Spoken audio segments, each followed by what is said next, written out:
आज गजब Haryana world TV channel की टीम है यहाँ पर उत्तर प्रदेश में कानपुर में कल्याणपुर में पहुँची है और आज हम बात करेंगे मिस्टर एम लाल से, जो हमारे यहाँ पर निराकारी जागृति मिशन के प्रमुख हैं। सो आज अध्यात्म से संबंधित कुछ इम्पोर्टेंट बातें करेंगे।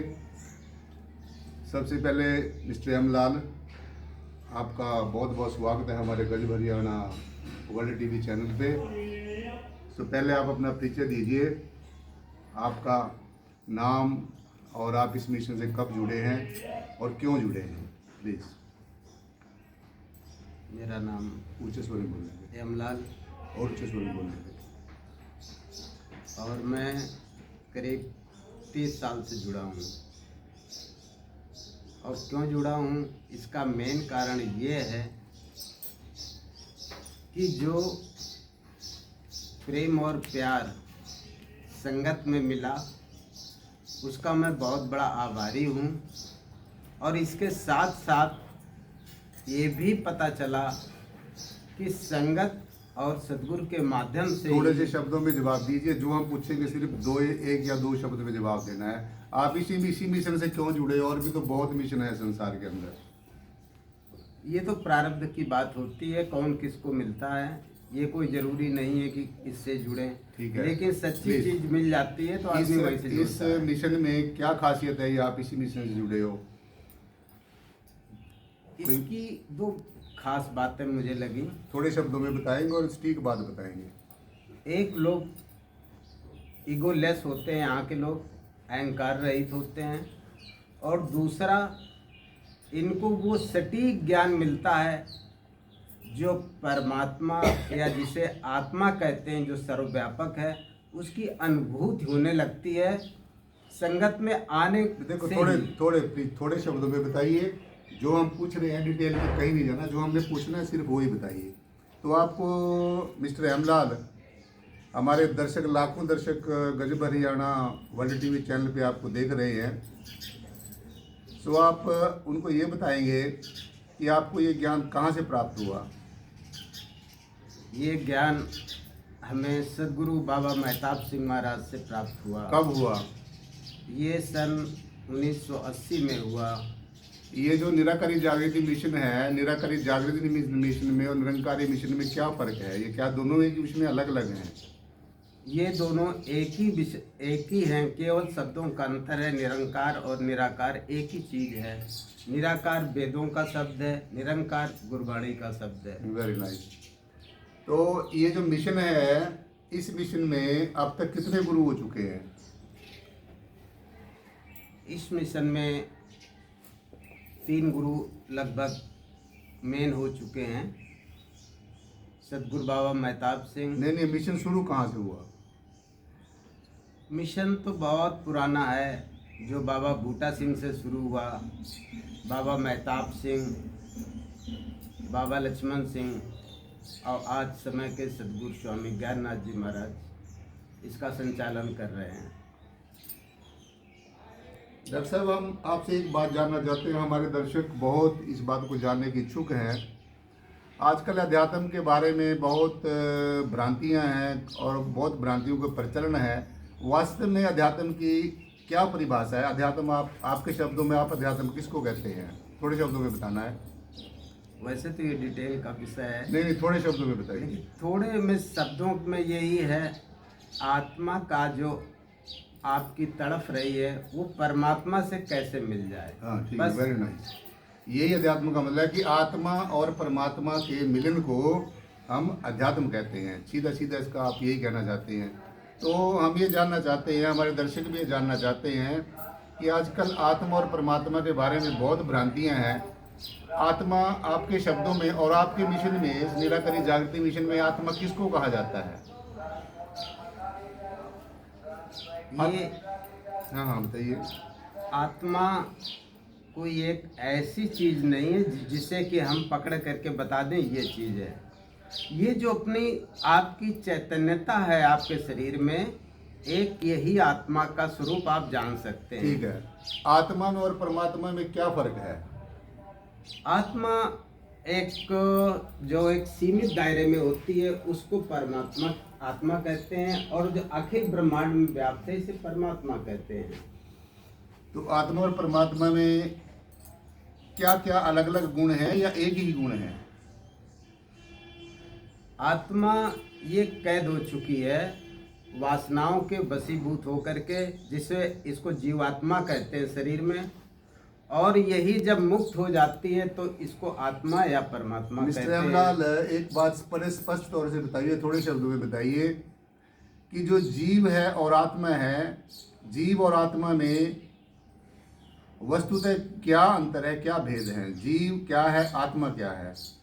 जीव तो पहले निर्मल बिल्कुल ही था। ये जब ये संसार में आया तो इसने जो आशा और वासनाएं पाल रखी, इनके पूर्ति हेतु वो जो एक शुद्ध चेतन था उसको भूल गया।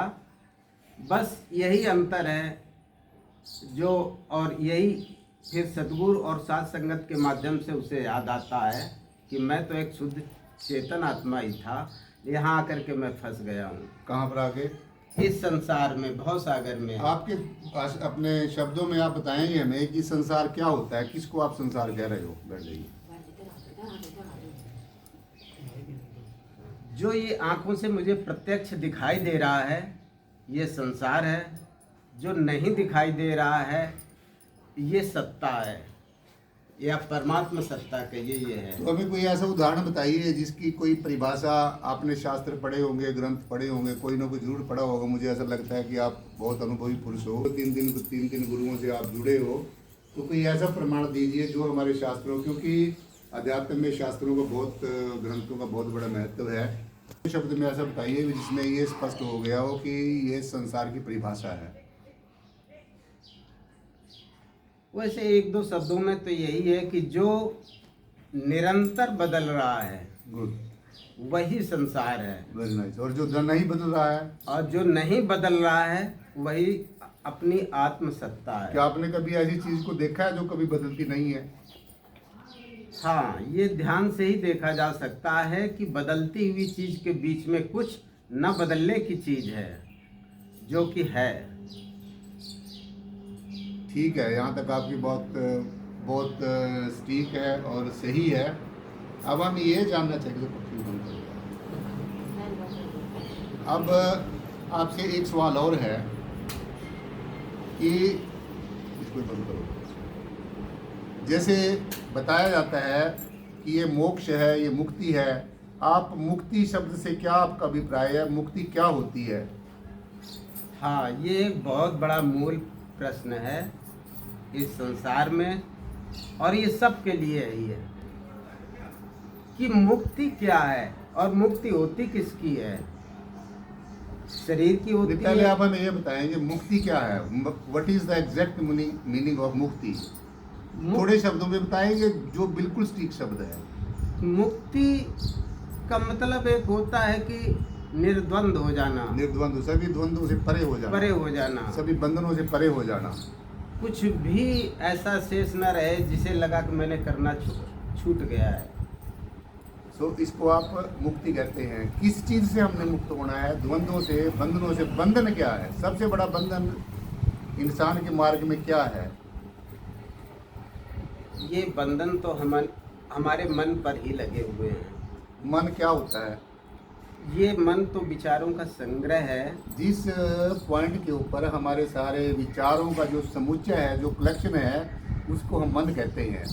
तो मन कैसे आप समझेंगे और कैसे हमारे दर्शकों को बताएंगे भी किस समय हमारी चेतना मन के दायरे में होती है और किस समय हमारी चेतना मन से परे होती है? थोड़े शब्दों में बताएंगे।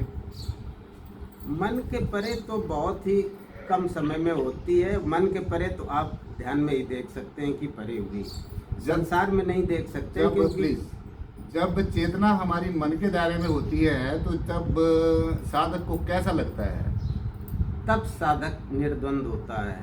वो फिर उसके अंदर कोई द्वंद नहीं चल रहा होता है। हमारा सवाल ये नहीं है। जब हमारी चेतना, सवाल पर ध्यान से सुनो, जब हमारी चेतना मन के दायरे में होती है तो उस समय जो साधना करने वाला है उसको कैसा महसूस होता है? और आप भी साधना करते होगे जब आप साधना करते हैं, जब आपकी चेतना मन के दायरे में होती है, क्योंकि हमारे दो छोर हैं, एक मन के इर्द गिर्द और एक मन से परे। तो सवाल ये है कि जब साधना साधक करता है, चेतना हमारी मन के दायरे में होती है, तो उस समय आप भी जब साधना करते हैं, आपकी जो चेतना है वो मन के दायरे में, तो आप कैसा महसूस करते हैं? जब चेतना मन के दायरे में होती है तो वास्तव में उस समय विचार तो आते ही जाते रहते हैं। आप साक्षी होकर देख सकते हैं। साक्षी किसको कहते हैं आप? साक्षी होकर के एक ये कला है थोड़ी अध्यात्म की, कि जब विचार हो तो आप ये सोचे ये विचार मैं तो नहीं हूँ, ये कहीं आ रहा है, उसके साथ आप न बह जाएं। तो विचारों का क्या सोर्स है, कहाँ से आते हैं ये विचार? ये विचार हमारी ये इंद्रियों से पैदा होते हैं। कितने तरह के विचार होते हैं आपके? अब ये विचार तो लगभग अगर आपकी 5 इंद्रियां हैं तो 5 तरह से विचार पैदा होते हैं। कुछ सुनने नहीं, से थोड़े उसमें बताइए। जैसे अमूमन कहा गया है कि नेगेटिव और पॉजिटिव 2 तरह के विचार होते हैं। तो जब नेगेटिव विचार होते हैं, तो जब नेगेटिव विचार जीव के अंदर आते हैं, तब जीव की क्या दशा होती है, और जब पॉजिटिव विचार होते हैं तब क्या दशा होती है?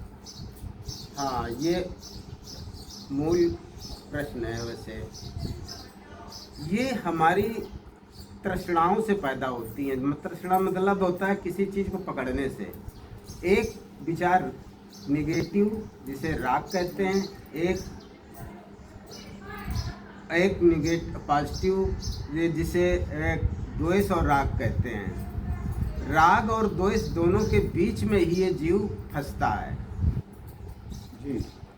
और ये राग और द्वेष की कड़ी को समाप्त करना ही एक साधक का परम कर्तव्य है। एक और विशेष सवाल है मिस्टर हेमलाल, इस सारी सृष्टि की रचना का क्या कारण है? इस सारी सृष्टि की रचना के पीछे क्या हाथ है, किसने ये रचना की है? हाँ, ये भी बहुत बड़ा प्रश्न है और बहुत बड़े मत हैं।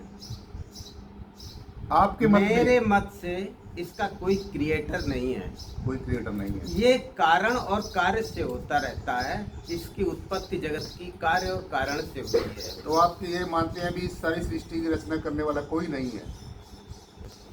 ये कार्य और कारण ही की उत्पत्ति करने वाला है, कारण ही है। देखिए, कारण और कार्य के पीछे भी तो किसी का हाथ होगा ना। कार्य और कारण तो ऐसे अपने आप तो हो नहीं सकते। ये सतत श्रृंखला है, इसको किसको बता सकते हैं? ये नहीं, हमारा देखिए, प्लीज पहले सवाल सुन लीजिए। सिर्फ हम अपने दर्शकों को ये बताना चाहते हैं, क्योंकि आजकल अध्यात्म के अंदर बड़ी भ्रांतियां का प्रचलन है। कोई संत किसी तरीके से बता रहा है, कोई किसी तरीके से बता रहा है।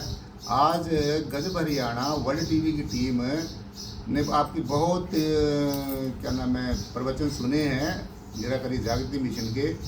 तो ये टीम आज विशेष रूप से यही जानने के लिए आई है कि इस मिशन में ये बताया जाता है कि परमात्मा के दर्शन कराए जाते हैं। क्या आपने कभी परमात्मा का दर्शन किया है? परमात्मा या आत्मा या चेतना ये तो केवल नाम ही हैं इसके, और इसका प्रत्यक्ष ये है ही, इसके अलावा कुछ है ही नहीं। नहीं, अभी हम आपसे पूछ रहे थे इसके सृष्टि की संरचना के पीछे किसका हाथ है। तो हम यही जानना चाहते हैं कि सारी सृष्टि के, जैसे आपने बताया, कार्य और कारण का, कार्य और कारण भी तभी होते हैं कि कोई ना कोई सत्ता तो इसके पीछे काम जरूर कर रही होगी। आपके मिशन में क्या बताया जाता है?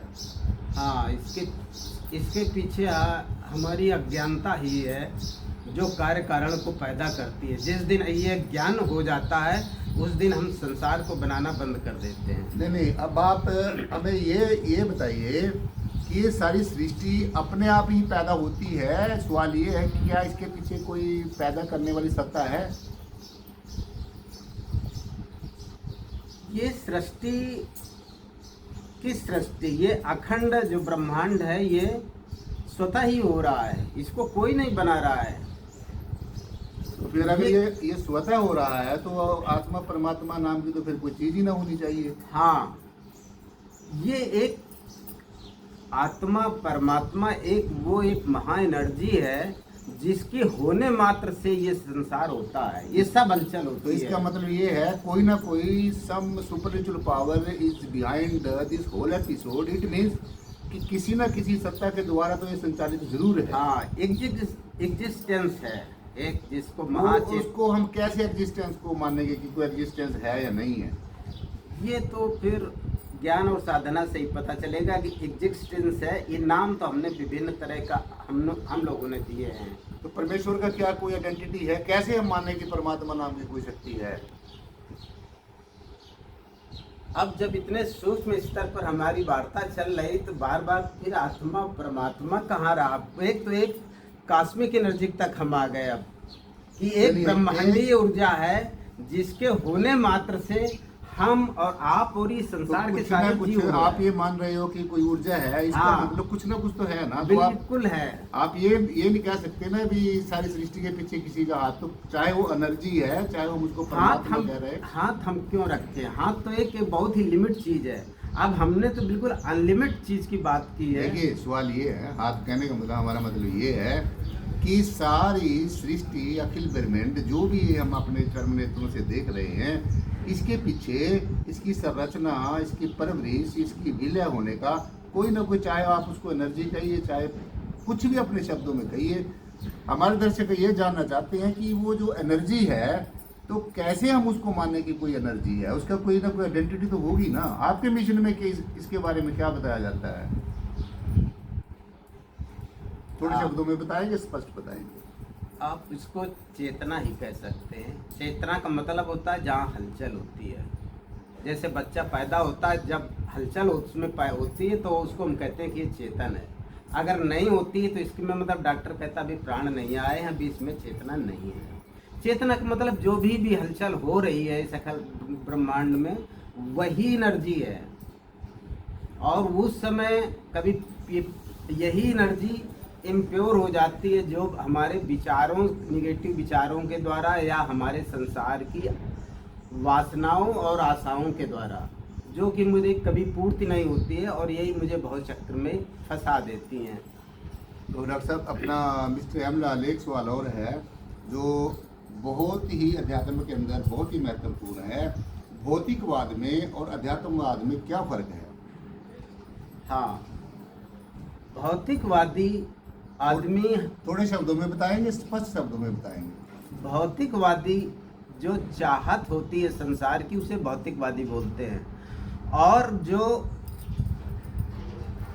जो एक तटस्थ भाव से जीवन जीता है, इस संसार में रहते हुए संसार भी जीता है और आत्मा को भी जीता है, आत्मा में भी जीता है, वो आध्यात्मिक व्यक्ति है। चलिए मिस्टर हेमलाल, एक सवाल और बड़ा इम्पोर्टेंट है। अध्यात्म के अंदर आपने अभ्यास किया होगा कि एक, जब हमारी एनर्जी, जब हमारी चेतना, हमारी रूह बाहरमुखी होती है और जब हम अंतर्मुखी होते हैं, तो आप भी साधना करते होंगे। आपके मिशन में बताया जाता होगा भी कैसे हम साधना करें। हम कहते हैं भी परमात्मा हमारे अंदर भी है, बाहर भी है, तो हम अंदर कैसे परमात्मा को देखें और परमात्मा को अंदर देख के हम क्या हमें दिखेगा, क्या हमें महसूस होगा? ये बड़ा एक ज्वलंत सवाल है आपके लिए। जैसे आप ध्यान में बैठते हैं, तो आप ध्यान में बैठ के अपने अंदर क्या देखते हैं? आपने क्या देखा है आज तक? जब थोड़े शब्दों में बताएंगे? कोई ध्यानी अच्छे ढंग से बैठता है। नहीं, आप अपना बताइए। आप ध्यान करते हैं, आप अपने ध्यान में बैठ के क्या देखते हैं? ध्यानी तो हर एक का अलग अलग चीजें देखता है। मेन तो जब ध्यान करेगा व्यक्ति, तो विचारों से मतलब उसे शून्य होना पड़ेगा। तो यही जो आपकी एनर्जी है, ये प्रकट होने लगती, जिसको चेतना कहते हैं, आत्मा कहते हैं। और इसका अस्तित्व की जो ध्वनि है, नाद सुनाई देगा। और यही और जब कंसंट्रेशन आप करेंगे तो आपकी एनर्जी खुद ही प्रकाश में कन्वर्ट हो जाती है।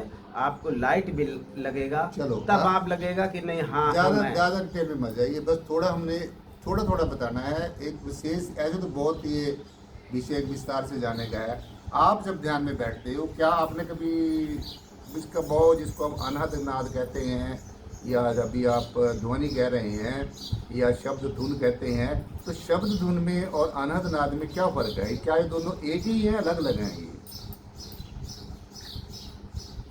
जो ध्वनि कंटिन्यूअस आपको सुनाई देती रहे और एक रास्ता रहे, उसको हम अनहद कह सकते हैं। तो अनहद शब्द में और दिव्य शब्द धुन में क्या फ़र्क है? कोई फर्क नहीं है, ये व्यक्ति के अपने व्यक्तित्व पर निर्भर होता है, उसको वैसा ही सुनाई देता है जिसका जैसा व्यक्तित्व ठीक है। होता है। एक सवाल और मिस्टर अहमलाल आपसे कि आप जब ध्यान में बैठते हैं तो आपको कैसी ध्वनि सुनती है? हमारे दर्शक ये जानना चाहते हैं क्योंकि अलग अलग साधकों के अलग अलग अपना विचार हैं, अलग अलग उनके इस बात के ऊपर है कि हमें ऐसी ध्वनि सुनती है, ऐसी आपको कौन सी ध्वनि सुनती है? मुझे तो एक ही शब्द में बताएंगे। बस जो पहली बार हुई थी कि जैसे कि बरसात हो रही है या ठीक है, कोई झनकार हो रही है। नहीं एक बताइए हमें, बरसात होना अलग चीज़ है, झनकार होना अलग चीज़, आपको विशेष ध्वनि कैसी सुनती है? और जब वो ध्वनि आपको सुनती है तो आपका ध्यान ऊपर की तरफ जाता है या नीचे की तरफ आता है, संसार की चीज़ों की तरफ जाता है? क्योंकि ऐसा हमने सुना है कि जब हम कुछ ध्वनियाँ ऐसी हैं, जब हम ध्वनि सुनते हैं तो फिर भी हम ध्वनि भी सुनते रहते हैं और हमारा ध्यान जो है वो फिर संसार की तरफ भागता है। परंतु कुछ ध्वनियाँ ऐसी बताई जाती हैं कि जब हम उन ध्वनियों को सुनना शुरू करते हैं तो हमारा ध्यान संसार की जो मटेरियलिस्टिक चीज़ें हैं, भौतिक चीज़ें, उनकी तरफ जाने की बजाय हमारा ध्यान परमेश्वर की तरफ जाता है, हमारी उड़ान ऊपर की तरफ जाती है। तो आप जब ध्वनि, पहले हम आपको ये बताएंगे कि आपको कौन सी, जैसे आपने बताया अभी मुझे झनकार की ध्वनि सुनती है या बरसात की ध्वनि सुनती है, तो बरसात की जब आपको ध्वनि सुनती है तो आपका ध्यान किस साइड में जाता है? भौतिक संसार में जाता है या निराकार की तरफ जाता है? हाँ, ये बात सही है कि कभी कभी आदमी संसार को कैसे बैठी संसार को भी देखता रहता है और सुनता भी रहता है, लेकिन जब आदमी कंसंट्रेट होकर के वास्तव में प्योर माइंड से सुनता है तो उसे बहुत ही तीक्ष्ण मतलब एक प्यारी आवाज़ सुनाई देगी, तब फिर उसका मन ऊपर की ओर चलता है, फिर वो संसार को नहीं भागता है। सुनो, फिर आपसे यही सवाल है कि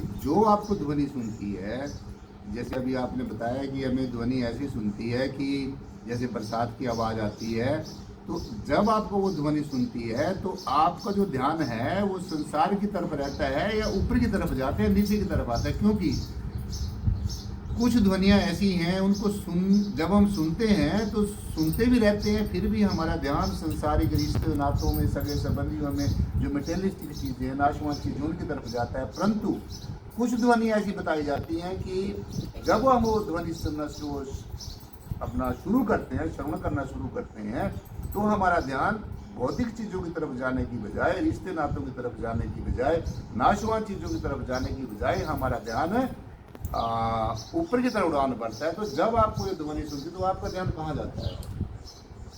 ये बहुत ही व्यक्तिगत प्रश्न है, क्योंकि शब्दों में बताएंगे। अभी अगर आप जैसे यहाँ सुनेंगे तो आपको कुछ सुनाई देगा, अगर आप पहाड़ों पर यही आप सुनेंगे जा कर के बहुत ऊंचाई पे, तो आपको इतना तेज सुनाई देगा कि इसके अलावा कुछ है ही नहीं। तो ये आप व्यक्तिगत है कि आप कितना आप अपने को कंसंट्रेट कर पाते हैं, चाहे यहाँ हो आप वहीं हो, इसके अनुसार ये बदलती रहती है। यानी कि जो आपको ध्वनि सुनती है उसके साथ साथ में और भी बहुत ध्वनियाँ हो सकती हैं, बहुत होती हैं। तो ध्वनियाँ अगर बहुत हैं और अनहद शब्द में और ध्वनि में, जैसे अभी आपने बताया अनहद शब्द में और शब्द ध्वनि में कोई फर्क नहीं है, तो अनहद शब्द का मतलब तो ये होता है कि उसकी कोई वो निरंतर बजता है और उसमें कोई चेंज नहीं आती, तो फिर शब्द धुन कोई अंतर होता होगा? ऐसा कोई अंतर खास नहीं होता है, क्योंकि अनहद का मतलब यही होता है जो बिना आहत किए हुए बज रहा है, अस्तित्व की धुनी है, और शब्द धुन भी अस्तित्व की धुन है। इनके जो कैटेगरी होती है सुनने में और आपकी स्थित परिस्थिति में, हम सब लोगों की अलग अलग मानसिक स्थिति है, आपकी मानसिक स्थिति पर होती है, और किसी को तो सुनाई भी नहीं देता है कि किसी तरह की। चलो थोड़े शब्दों में बताएंगे। अगला सवाल मिस्टर अहमलाल आपसे ये है कि आपके मिशन में किसी चीज़ के ऊपर ज़्यादा जोर दिया? निराकारी जागृति मिशन में मैं कई साधु संतों से मुखातिब होता हूँ, उनसे मैंने बहुत सवाल, हम लोग, हमारा जो गजब हरियाणा वर्ल्ड टीवी चैनल है, हमारी टीम वहाँ पर जाती है, तो वहाँ पर हमें बहुत बातें ऐसी सुनने को मिलती हैं कि कोई संत महात्मा कहता है 5 शब्दों का नाम दिया जाता है, कोई संत महात्मा कहता है 3 शब्दों का नाम दिया जाता है, कोई संत महात्मा कहता है 2 शब्दों का नाम दिया जाता है। तो हमारे दर्शक ये जानना चाहते हैं कि इस निराकारी जागृति मिशन में जिसके आप प्रमुख हो, यहाँ के अपना कानपुर के आप प्रमुख हो, यहाँ की संगत को आप अपना संदेश उपदेश देते हो, तो निराकारी जागृति मिशन में विशेषकर इन ये जो शब्द हैं इनके बारे में क्या बताया जाता है? ये शब्द क्या होता है? शब्द जिसको हम बोलते हैं ये एक परमात्मा का इंडिकेट करने का तरीका है, नाम है। तो नाम और शब्द, प्लीज, नाम और शब्द में क्या फर्क है? शब्द तो एक ये ध्वनि है और नाम ये परमात्मा का जो इंडिकेशन है कि ऐसा है वो है, और 5 नामों का ये तो अपना देने का तरीका है। लेकिन ये कसौटी तो साधक को ही कसनी पड़ेगी कि हमारे अंदर प्रकट हो रहा है कि नहीं प्रकट हो रहा है। प्लीज, निराकारी जागृति मिशन में विशेषकर किस बात के ऊपर जोर दिया जाता है? 5 शब्दों के ऊपर जोर दिया जाता है, प्लीज सर सुन लीजिए। 3 शब्दों के ऊपर जोर दिया जाता है, 2 शब्दों के ऊपर जोर दिया जाता है, या फिर एक ही शब्द के ऊपर जोर दिया जाता है? यहाँ तो एक ही शब्द पर जोर दिया जाता है जी। तो वो जो एक शब्द है, हमारे दर्शक ये जानना चाहते हैं कि वो जो एक शब्द है जो निराकारी जागृति मिशन में विशेषकर बताया जाता है, वो एक शब्द क्या है? केवल निराकार ही है। निराकार। निराकार का मतलब? जिसका रूप नहीं, रंग नहीं, आकार नहीं, उसको हम निराकार कहते हैं। तो फिर ये जो रंग रूप आकार हम आंखों से देख रहे हैं, ये क्या चीज है? ये संसार है। ये संसार है। तो संसार की रचना निराकार ने रचित किया, या निराकार क्या चीज है? यानी कि जो चीज का रंग नहीं है, रूप नहीं है, आकार नहीं है, क्या हम उसको देख सकते हैं? ये सब के बीच व्याप्त है। सबके बीच व्याप्त। आप कैसे कह सकते हो कि परमात्मा सब जगह है? इसका कोई उदाहरण? अगर शास्त्रों से लीजिए नहीं, तो शास्त्रों आपको मिल जाएगा। ठीक है, पहले शास्त्रों के बारे में बताइए। कौन सा जैसे शास्त्र? उपनिषद कहता है अखंड मंडलाकारम व्याप्तम एवं चराचरम तत्पदम दर्शितम एवं तस्मै श्री गुरुवे नमः। ये कौन से शास्त्र का श्लोक है? ये उपनिषद का है। कौन से उपनिषद का है? ये तो अभी क्लियर नहीं किसका है, लेकिन उपनिषद का है। यानी कि ये प्रमाण है हाँ, कि परमात्मा अखंड ये है। जब ये सदगुरु की शरण में आता है तो सदगुरु ऐसे ही दिखाता है ये इस अखंड है। मतलब है ऐसा आप नहीं कह सकते हो कि इस जगह है इस जगह नहीं है। नेक्स्ट क्वेश्चन मिस्टर हमरान आपसे ये है कि आपके मिशन में, निराकारी जागृति मिशन में ये ज्ञान दिया जाता है कि निकले हो कि परमात्मा निराकार है। तो निराकार परमात्मा के अंदर क्या क्या चीजें हैं? निराकार के अंदर तो पूरा ब्रह्मांड ही समाया हुआ है। तो ये जो अनहद शब्द है और जो प्रकाश है, ये कहाँ पर है?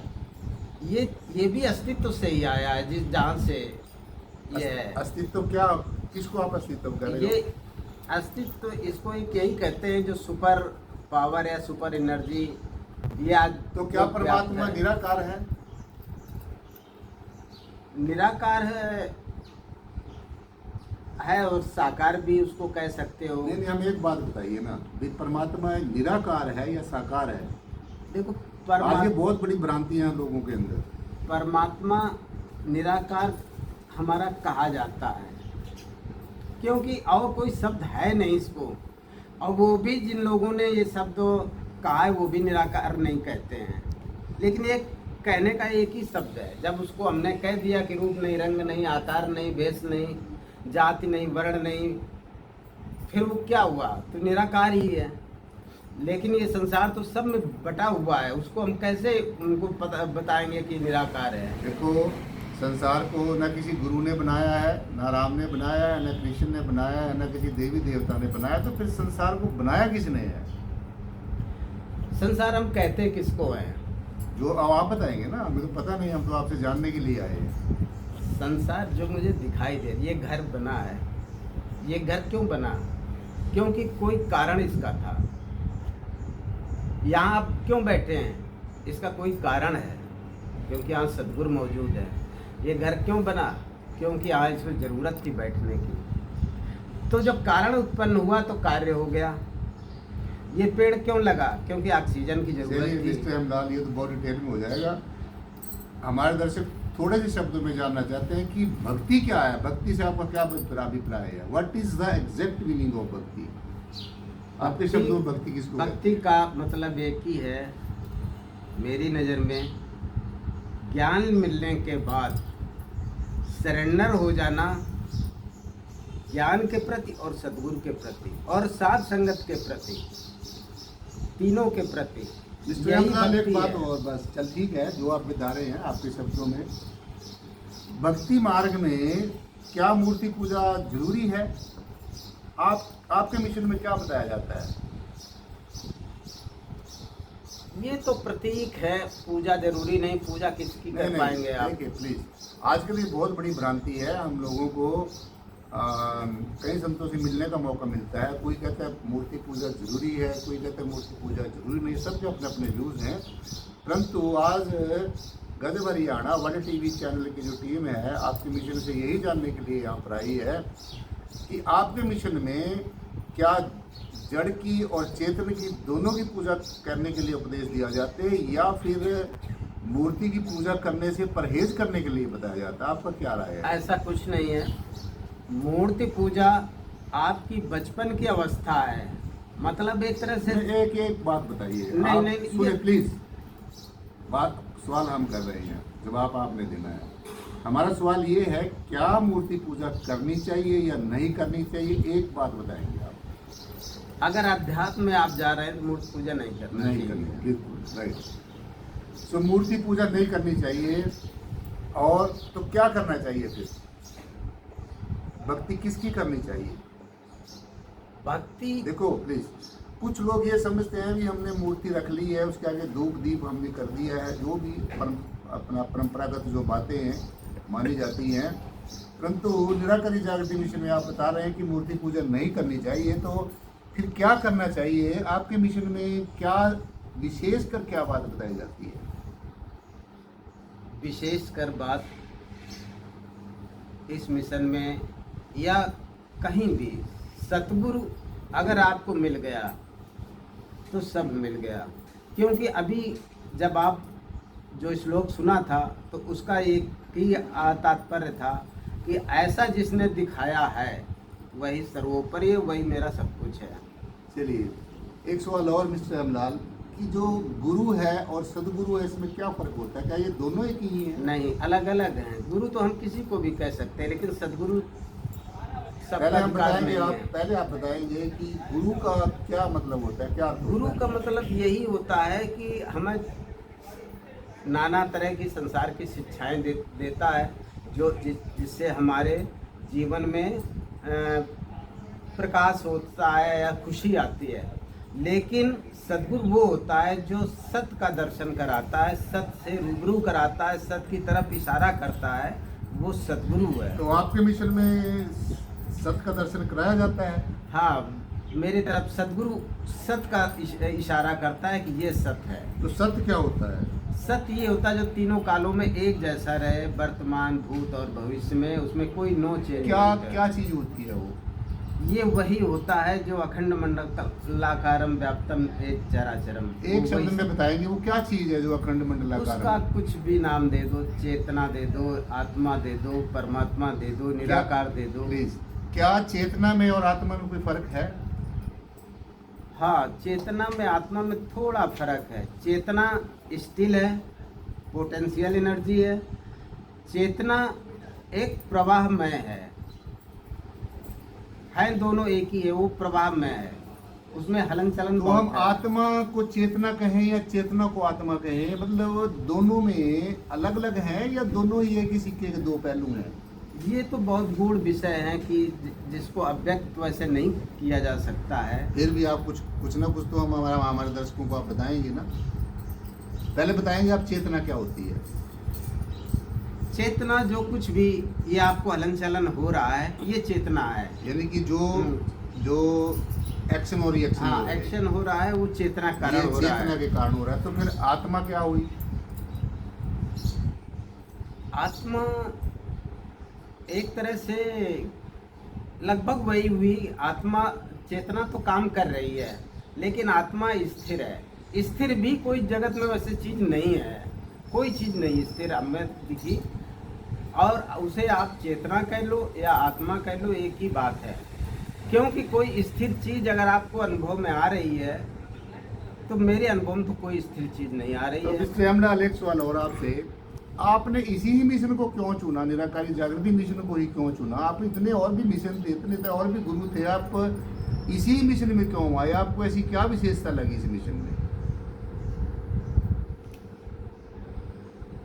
आज इसमें मिशन कोई भी हो, वास्तविकता उसमें केवल दिख जाए। मिशन सभी अच्छे हो सकते हैं, लेकिन वास्तविकता की कसौटी एक ही है कि आप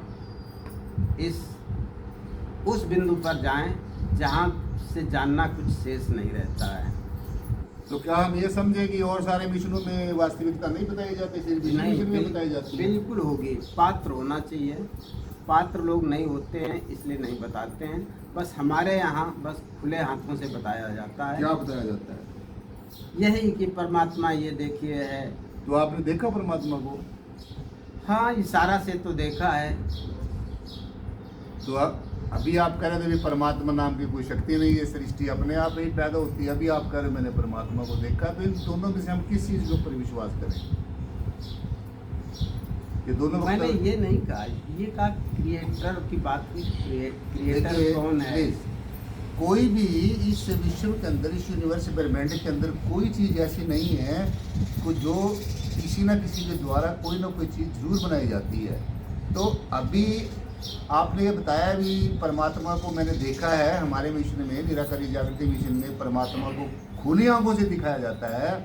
तो निश्चय ही अगर खुली आंखों से दिखाया जाता है, आपने भी देखा होगा। तो हमारे दर्शक आपसे यही जानना चाहते हैं भी वो जो परमात्मा है, जो जिसको आपके मिशन में, निराकारी जागृति मिशन में दिखाया जाता है, तो आपने भी देखा होगा। तो आप उसके बारे में क्या कहते हैं? जब आपने परमात्मा को देखा तो क्या चीज़ है वो? आप हमारे दर्शकों को क्या संदेश देना चाहते हैं? क्या और भी कोई देख सकता है? जब देखने वाली बात हुई तो ये एक बात हम सब लोग सोचें, अगर हम पानी के ऊपर हैं तालाब में तो हम पानी को देख सकते हैं। अगर पानी को नीचे हम डुबकी लगा लिया तो क्या हम बता सकते हैं कि हम पानी में हैं? नहीं, सवाल ये नहीं है। सवाल हमारा सिर्फ ये है कि क्या परमात्मा को देखा जा सकता है? और हमने ये सुना है, आपकी काफ़ी प्रवचनों में सुना है, हमारे दर्शकों ने हमारे चैनल पे आके बताया, निराकारी जागृति मिशन ऐसा मिशन है जिसमें परमात्मा को खुली आंखों से दिखाया जाता है। और बड़ी अचंभे वाली बात ये है कि एक पल भर में दिखाया जाता है। आज तक हमने किसी भी मिशन में, हमारी टीम बहुत जगह पर संतों में अपना जो है साक्षात्कार करने के लिए जाती है, तो हमने कोई भी ऐसा संत महात्मा नहीं देखा, कोई ऐसा संत महात्मा नहीं सुना जो ये कहे कि परमात्मा को खुली आंखों से देखा जा सकता है। और सबसे इम्पॉर्टेंट विशेषकर ये बात है कि एक पल भर में देखा जाता है। पल भर में जैसे मैंने आंखें बंद की और आंखें खोल ली, इतनी देर में परमात्मा को देखा जा सकता है। क्या ये बात सत्य है? हाँ, ये बात बिल्कुल सत्य है। ये पल भर में देखा जा सकता है, खुली आंखों से देखा जा सकता है। तो आपने तो देखा ही होगा। और इसका उदाहरण आप ग्रंथों में भी पा सकते हैं, लेकिन बशर्ते जैसे जनक को अष्टावक्र से हुआ था एक पल में, लेकिन बशर्ते उसका पात्र होना चाहिए। ऐसा नहीं कि मैला पात्र ले करके आप इसको बिल्कुल एक पल में देखना चाहें। उतना बड़ी पात्रता डेवलप होनी चाहिए। देखिए, अभी आपने ये बताया कि परमात्मा निराकार है, और निराकार वो शक्ति है जिसका कोई रंग रूप और आकार नहीं है। तो फिर हम निराकार को कैसे देख सकते हैं? हाँ, इसलिए तो बताया ना, वो पात्रता होनी चाहिए, वो पहचान होनी चाहिए हीरे की, कि हीरा और कांच में क्या अंतर होता है। ये तो पहचान मुझे होना चाहिए। दोनों, किसी बच्चे को दे दो हीरा और कांच, क्या करेगा? एक ही मानेगा।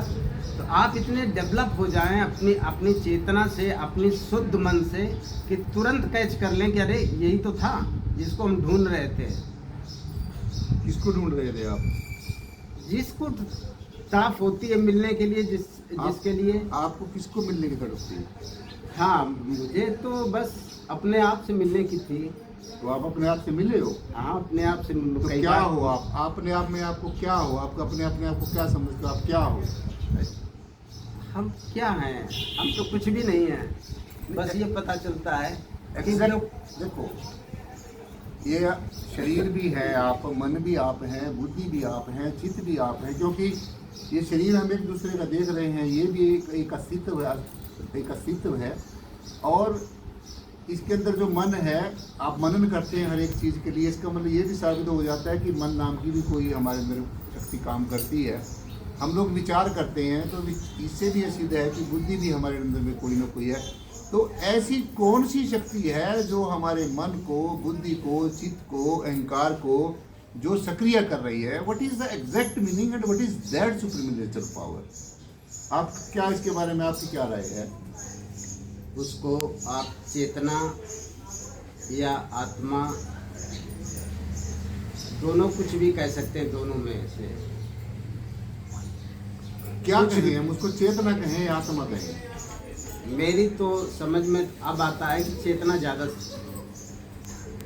बेटर शब्द है। चेतना ज़्यादा बेटर शब्द है, तो आत्मा की तो फिर कोई जरूरत ही नहीं रहेगी। वो दोनों एक ही चीज़ हैं, अलग नहीं तो फिर करने की बात है। दोनों एक चीज़ है तो फिर हम चेतना भी कह सकते हैं, आत्मा भी कह सकते हैं। हाँ बिल्कुल, दोनों कह सकते हैं। तो फिर आत्मा की और चेतना की दोनों की क्या जरूरत पड़ी हमें? एक ही कहीं ना हम। आपके शब्दों में क्या है? चेतना है, आत्मा है। कुछ लोग इसको चेतना भी कहते हैं, कुछ आत्मा भी कहते हैं। आपके मिशन में क्या कहा जाता है? मेरे मिशन में चेतना भी कहा जाता है, आत्मा भी कहा जाता है। ऐसा कोई पार्टिकुलर शब्द है ऐसा नहीं है, क्योंकि ये अनुभव से जाना जा सकता है कि ये कैसे आप इसको एक्सप्लेन करेंगे। अब जैसे एक नदी है, नदी एक तो नाम हो गया, लेकिन वो बह रही है निरंतर, एक जगह स्थिर कुछ नहीं है। चूँकि हमने ही कह रखा है परमात्मा या आत्मा स्थिर है, बिल्कुल स्थिर है, उसका कहीं आता नहीं, जाती नहीं, डोलती नहीं। लेकिन ये संसार में कुछ भी ऐसा नहीं दिखाई दे रहा है कि जो कि स्थिर हो। नहीं तो फिर स्थिर क्या हुआ? हाँ, ये स्थिर क्या हुआ? ये एक परम सत्ता है, परम सत्य है, या उसको कुछ भी शब्द कह लो, लेकिन कुछ तो... एक सवाल और आपसे, जो हमारी भारत की संस्कृति है जिसमें गुरु और शिष्य की परंपरा है, मुझे ऐसा लगता है कि सभी संत महात्मा, जितने भी हमारे वेद हैं, उपनिषद हैं, पुराण हैं, महापुराण हैं, जितने भी हमारे धर्मशास्त्र हैं, धर्म ग्रंथ हैं, सब के अंदर गुरु और शिष्य की परंपरा को बहुत ही अहमियत दी जाती है, बड़ी इम्पोर्टेंस दी जाती है। तो ऐसा हमारे जीवन में कौन सा गुरु आना चाहिए जिस मिलने के बाद में हमारी सारी जो जिज्ञासाएं हैं वो पूरी हो जाएं? वो कौन सा गुरु होता है? गुरु कैसा होना चाहिए? हाँ, हमारे यानी कि हमारा जो स्पिरिचुअल गाइड है, हमारा जो मेंटर है, वो कैसा होना चाहिए? कैसा होना चाहिए? ये तो बड़ा कठिन है। एक शब्द में बताएंगे कैसा होना चाहिए? क्योंकि एक शब्द में व्याख्या उसकी भी नहीं की गई है। सूक्ष्म से सूक्ष्म। हाँ, हमारे हिसाब से तो कल्याण मित्र जैसा होना चाहिए कि जो हर वक्त कल्याण चाहता हो। अच्छा, एक सवाल मिस्टर अमलाल और आपसे, ऐसे से हमने बहुत उदाहरण सुने हैं, मैंने खुद भी, मेरा भी एक विषय है, मेरे को इंटरेस्ट है इस उसमें, अध्यात्म में, और सबको होना चाहिए कि अगर कोई शिष्य गुरु से भटक जाए तो उसको क्या करना चाहिए? हाँ, गुरु तो सब जानना ना आ रहा है, वो उसे ये देखना चाहिए कि हमारा शिष्य किस स्टेज पर भटक रहा है, उसी जगह उसको हाथ लगा करके ऊपर उठा लेना चाहिए। और अगर वो शिष्य ना माने तो? गुरु में बहुत पावर होती है, ऐसा तो हमने देखा नहीं है कि किसी गुरु में पावर ना होती हो, वो उठा सकता है। देखिए, एक हमने उदाहरण पढ़ा, एक हमने उदाहरण पढ़ा है कि जो आपने बुल्ले शाह के बारे में सुना होगा, साई बुल्ले शाह एक बहुत उच्च कोटि के संत हुए हैं, और उनके जो सदगुरु भगवान हुए हैं उनका नाम हिदायतुल्लाह हुआ है। सो एक बार ऐसा हमने उसमें पढ़ा है, उनकी रुस्तत में सुना है, महिमा में सुना है कि उनके मन में कोई ऐसा अपने गुरु के प्रति ऐसा संशय पैदा हो गया, ऐसा कोई भ्रम पैदा हो गया, तो बुल्ले शाह अपने गुरु से भटक गए और उसको गुरु को छोड़कर दाएं बाएं अपनी खौमे में, हमता में और ममता में, आसक्ति में, आकर्षण में वो काफ़ी घूमते रहे। और ऐसा सुना है मैंने कि वो 12 साल तक ऐसे ही भटकते रहे, और 12 साल के बाद में फिर वो अपने गुरु से मिलने के लिए आए। तो क्या उनके गुरु को ये पता नहीं था कि मेरा शिष्य भटक रहा है? हाँ, ये बात सही है। अभी आपने बताया ना कि गुरु के अंदर बहुत बड़ी पावर बहुत बड़ी पावर होती। पावर तो उसी समय भी ठीक कर देते हो, ऐसी बात नहीं थी। क्यों नहीं किया उन्होंने फिर? वो इसलिए नहीं किया कि वो उसमें एक सर्वोच्चता दिखाई दे रही थी उसमें, उस शिष्य में, बुल्ले साहब में एक सर्वोच्चता दिखाई दे रही थी। गलती तो थोड़ी हुई थी, अहम आ गया था, जरा सा अहम ही आ गया था कि आए हुए शिष्य का उसने सदगुरु के बराबर सम्मान नहीं किया था। ये अहम आ गया था कि सदगुरु नहीं आए तो हम इसको क्यों भक्ति पूछें। मार्ग में मिस्टर हेमलाल सबसे बड़ी, आप छोटे से शब्दों में बताएंगे हमारे दर्शकों को कि भक्ति मार्ग में शिष्य क्यों भटकता है और सबसे बड़ी रुकावट क्या है? ऐसी शिष्य के अंदर क्या चीज पैदा हो जाती है कि वो भटक जाता है? ये संसार है, ये तो भटकाने के लिए है ही।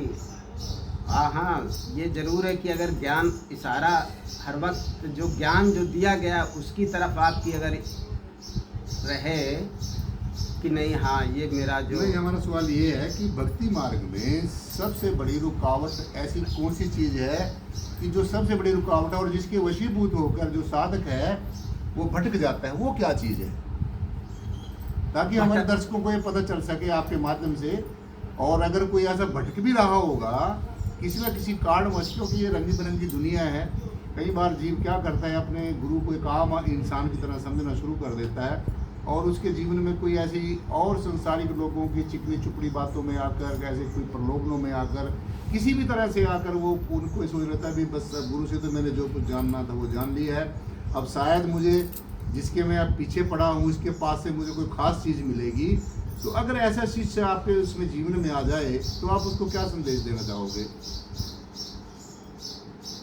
सदगुरु शिष्य भटकता नहीं है, शिष्य बस हाँ कभी कभी अहम भाव में आ करके थोड़ा बहुत भटक सकता है, लेकिन शिष्य कभी गुरु को छोड़ता नहीं है। अगर एक बार पकड़ लिया तो पकड़ लिया, क्योंकि कभी नहीं छूट सकता है। देखिए ना, जब या तो गुरु के द्वारा उसे ये जो ज्ञान दिया गया था, जो ये सूक्ष्म ज्ञान है निराकार का, वो समझ में नहीं आया तो वो भटक जाएगा। अभी सवाल ये नहीं है, हम ये जानना चाहते हैं कि वो जो शिष्य है, जो ऐसा भटका हुआ शिष्य है, उसके मन में ऐसी क्या खास चीज़ आ गई होगी कि वो गुरु किससे भटक गया? जैसे बुल्ले शाह का मैंने उदाहरण दिया, तो आपने बताया कि उसके मन में, और मैं इस चीज़ से राजी भी हूँ, मैं इस चीज़ से सहमत हूँ कि अहम भाव जो है, अहम भाव, अहंकार सूक्ष्म रूप से कई बार साधक को ये पता ही नहीं चलता कि मेरे मन में अहम भाव है भी है, क्योंकि अहंकार जो है, अहम भाव है, वो किसी भी तरह का हो सकता है। किसी ऊंची जाति पे पैदा होने का अहम हो सकता है, ज्ञान का भी अहम हो सकता है, धन संपदा का अहम हो सकता है, किसी पढ़ाई लिखाई का अहम हो सकता है। तो अहम भाव को अगर शिष्य के अंदर ऐसा हो गया तो उसके लिए क्या समाधान है कि उसका अहम भाव दूर हो जाएगा? थोड़े शब्द में बताएंगे। वो ध्यान साधना से ही उसका ठीक होगा। और सदगुरु तो दरिया दिल होता है, मुझे नहीं लगता है कि सदगुरु से कोई भटक सकता है। बहुत उदाहरण है, ये नहीं आप कह सकते कि सदगुरु से नहीं भटक सकता। भटकता है, लेकिन उनका भटकना जाना ही ठीक है। जो चले जाते हैं वो चले जाते हैं, क्योंकि उनकी किस्मत में ये नहीं है, उनको क्या करेंगे, सदगुरु क्या कर सकता है? नहीं, अभी आप कह रहे थे सदगुरु के अंदर बहुत बड़ी पावर होती है। तो पावर तो होती है, सदगुरु पावर ये भी जान जाता है कि ये शिष्य चाहता क्या मुझसे, ठीक है, उसी जगह से उसको उठाते हैं, कोई पूजा से, कोई पाठ से, कोई मतलब ज्ञान से, कोई भक्ति से। ज़्यादा डिटेल में नहीं हम जानना चाहते हैं। आज हम दर्शक आपके माध्यम से ये जानना चाहते हैं कि भक्ति मार्ग में परमेश्वर से भक्ति की पराकाष्ठा तक पहुंचने के लिए, परिपूर्णता तक पहुंचने के लिए हमने जैसे अनेकों योग भक्ति मार्ग में, अध्यात्म में प्रचलित हैं। कोई गुरु कोई योग सिखाता है, जैसे सांख्या योग है, भक्ति योग है, कर्म योग है, हठ योग। There are so many types of yoga जिन स्पिरिचुअलिटी। तो आपके निराकारी जागृति मिशन में कौन सा योग बताया जाता है?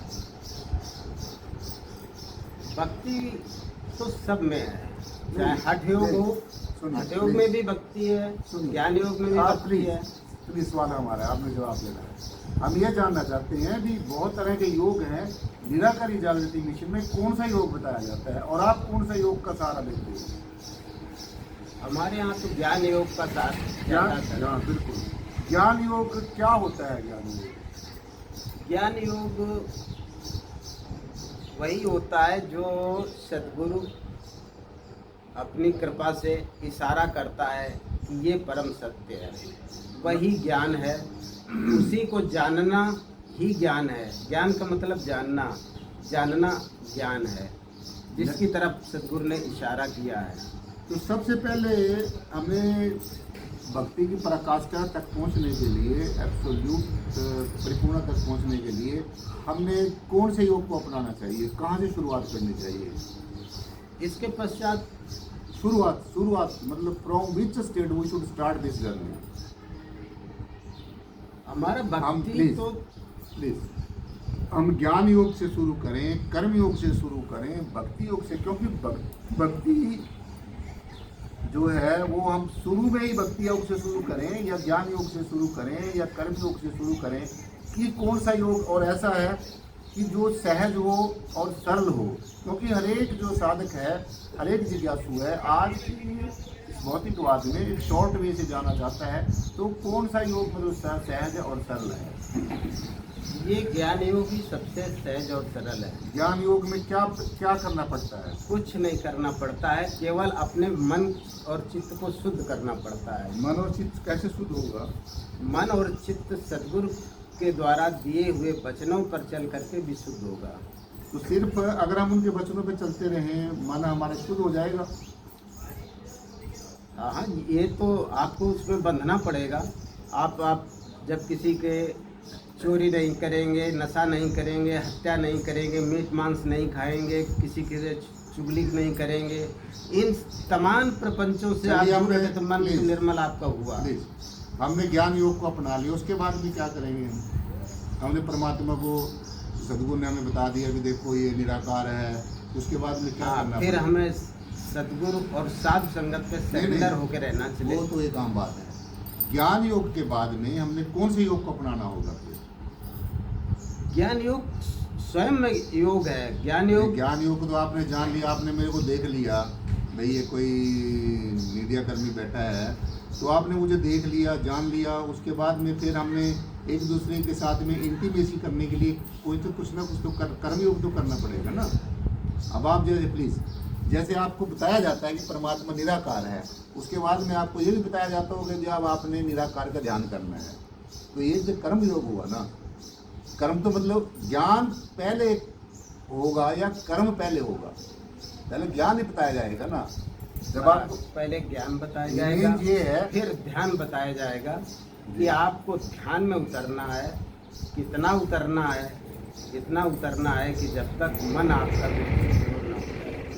बिल्कुल शुद्ध ना हो जाए और आप अपने विचारों को अलग, आप अलग, जब तक ये स्थिति ना आ जाए तब तक समझिए मुझे ध्यान आजीवन करना है।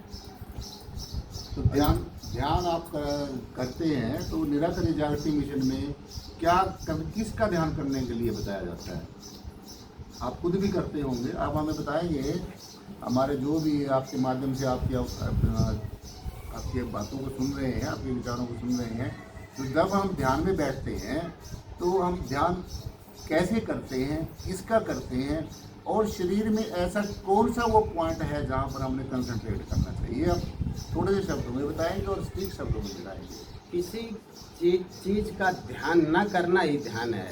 जैसे जब आप ध्यान में बैठते हैं, आप जब ध्यान में बैठते हैं तब आपको बहुत ही ध्यान आते हैं, बहुत तरह तरह के विचार आते हैं। बिल्कुल। सबसे ज़्यादा आते हैं जब ध्यान में आप बैठते हैं। फिर आपको सोचना है कि ये विचार आएंगे जाएंगे। अगर देख लिया तो कमज़ोर हैं, कमज़ोर हो जाएंगे। अगर उनके साथ आप बोलिए, ज़्यादा डिटेल में जाने की जरूरत नहीं, हम ये जानना चाहते हैं कि ध्यान किसका करना चाहिए? ध्यान किसी का नहीं करना चाहिए। किसका नहीं करना चाहिए? यही ध्यान है। तो बहुत बताया जाता है कि हमने ध्यान सदगुरु का करना चाहिए। बहुत से लोग मूर्ति का ध्यान करते हैं। आपके मिशन में, निराकारी जागृति मिशन में, जिस मिशन में हम आपको आज रूबरू हो रहे हैं और जिससे हम मुखातिब हैं, निराकरी जागृति मिशन में किसका ध्यान करने के लिए बताया जाता है? या सदगुरु? हाँ, ज्यादातर मेरा सदगुरु तो सबसे महत्वपूर्ण है। सुनिए ज्यादातर हमारी टीम जाती है और उन संतों से जानने का प्रयास करती है, तो ज़्यादातर संत महात्मा ये कहते हैं कि अपने सदगुरु का ध्यान करना चाहिए। तो आपके मिशन में किसका ध्यान करने के लिए बताया जाता है और आप किसका करते होंगे ध्यान? सतगुरु का ध्यान तो मुझे थोड़ी देर करना है, वो इसलिए करना है कि मन मेरा शुद्ध और स्थिर हो जाए। इसके पश्चात तो सतगुरु रूप में है, वो तो फिर चला ही जाएगा। कितनी देर आप कर पाएंगे सतगुरु का ध्यान? इसलिए थोड़ी देर ध्यान करने के पश्चात, आराधना करने के पश्चात हमें तो सिर्फ अपना ही आप में स्थिर होना है। अपने आप में आप अंतर में कैसे जाओगे? जिसमें किसी युक्ति का सहारा तो लोगे ना। युक्ति कोई विधि क्या इसमें काम करेगी? जब हमें निर्विचार होना है तो कौन से विचार कर लेकिन निर्विचार होने के लिए भी हमने कुछ ना कुछ तो किसी न किसी युक्ति को तो अपनाना होगा ना। बस वही मेरा देखना होगा, हमें देखना है, बिल्कुल देखने की कला आ जाए। जैसे आप ध्यान में बैठते तो आप किसको देखते हैं? हम विचारों को देखते हैं कि विचार आ रहे हैं, जा रहे हैं, कितनी देर विचार हमारे गैप हुआ। कितनी देर लगती है आपको विचारों से निर्विचार होने में? नहीं, ये कोई प्योरली नहीं कह सकता कोई व्यक्ति निर्विचार हो गया। देखो ऐसे है, क्योंकि निर्विचार होने का मतलब उसको विचार ही ना आए। सुनो ना, विचार तो आएंगे, वो तो हमारा नेचुरल प्रोसेस है। जैसे आपको 20-25 साल या जितने भी साल ध्यान करते हुए होगे, ज्ञान लिए हुए होगे, तो जब आप ध्यान में बैठते हैं, आप कहते हैं कि निर्विचार होना, निर्विकार होना, शून्य में जाना, परम मौन हो जाना, तो आपको कितना समय लगता है निर्विचार होने में? आप तो एक बहुत अच्छे साधक हैं। ये कुछ कहा नहीं जा सकता, इसकी परिस्थितियों पर है। बस ये कभी कभी 5 मिनट में, कभी 2 मिनट में। आपको विचारों का गैप कितना बढ़ रहा है, आपको ये ऑब्जर्वेशन करना है। आप अपना बताइए ना, आप जब ध्यान में बैठते हैं, कभी आज तक आप निर्विचार हुए हो? निर्विचार ऐसा तो नहीं कह सकते हैं कि हम कभी ना कभी तो आप निर्विचार होते ही होंगे ना। हाँ, तो वो तो मुझे याद नहीं कब निर्विचार हुए हैं। कभी हुए जीवन में? ऐसा भी कुछ नहीं कह सकते हैं कि कभी हुए जीवन में, लेकिन ये है कि विचारों का गैप जितना बढ़ता जाएगा उतना ही आप आनंदित होते जाएंगे। चलिए मिस्टर अमलाल, आज आपसे गजब हरियाणा वर्ल्ड टीवी की जो टीम ने आपसे बहुत वार्ता की, आपका हमारे चैनल के ऊपर बहुत बहुत धन्यवाद है। आपसे एक बहुत इम्पोर्टेंट, एक बहुत ही अंतिम हम प्रश्न करना चाहते हैं कि आप गजब हरियाणा वर्ल्ड टीवी के माध्यम से जो भी आपको लाखों दर्शक देख रहे हैं, उनको आप अपना क्या संदेश देना चाहते हैं कि भक्ति मार्ग में क्या करना चाहिए और क्या नहीं करना चाहिए? ये आपका अंतिम जो है सवाल है, आपका अंतिम जो इसका आप थोड़े शब्दों में बताएंगे और आप हमारे दर्शकों को क्या संदेश देना चाहेंगे? हाँ, ये तो सबके लिए बहुत ज़रूरी है कि जो भी हमारा परम उद्देश्य है कि हम इस भवसागर से पार हो लें, उसके लिए हमें सबसे पहले मेरा कॉम्पिटेंट सद्गुरु होना चाहिए और सद्गुरु पर मुझे समर्पित होना चाहिए। और सद्गुरु ने जो ज्ञान दिया है, जो इशारा दिया है, उसको बहुत कंजूसी की उसको पकड़ के रखना चाहिए। वो मुझसे कभी भी नज़रों से ओझल ना होने पाए। और जो हमारा जो समुदाय है, जो संघ है या संगत है, इससे मुझे बहुत प्यार करना चाहिए। क्योंकि एक कमी हो जाती है कि सद्गुरु से तो लोग प्यार करना सीख जाते हैं, लेकिन संगत से प्यार करना नहीं सीखते हैं। इसका भी एक बहुत बड़ा भटकाव कारण है। मिस्टर अमलाल, गजब हरियाणा वर्ल्ड टीवी चैनल के ऊपर आपने आज जितने भी विचार साझे किए हैं, गजब हरियाणा वर्ल्ड टीवी की जो टीम है वो आपका बहुत बहुत शुक्रगुजार है। और हम आपके जितने भी विचार आपने किए हैं, हम अपने चैनल के माध्यम से अपने दर्शकों को दिखा रहे हैं और भी हम कई चैनलों पे इसको प्रसारण करेंगे। तो आपका बहुत बहुत धन्यवाद, बहुत बहुत शुक्रिया, बहुत बहुत शुक्रिया।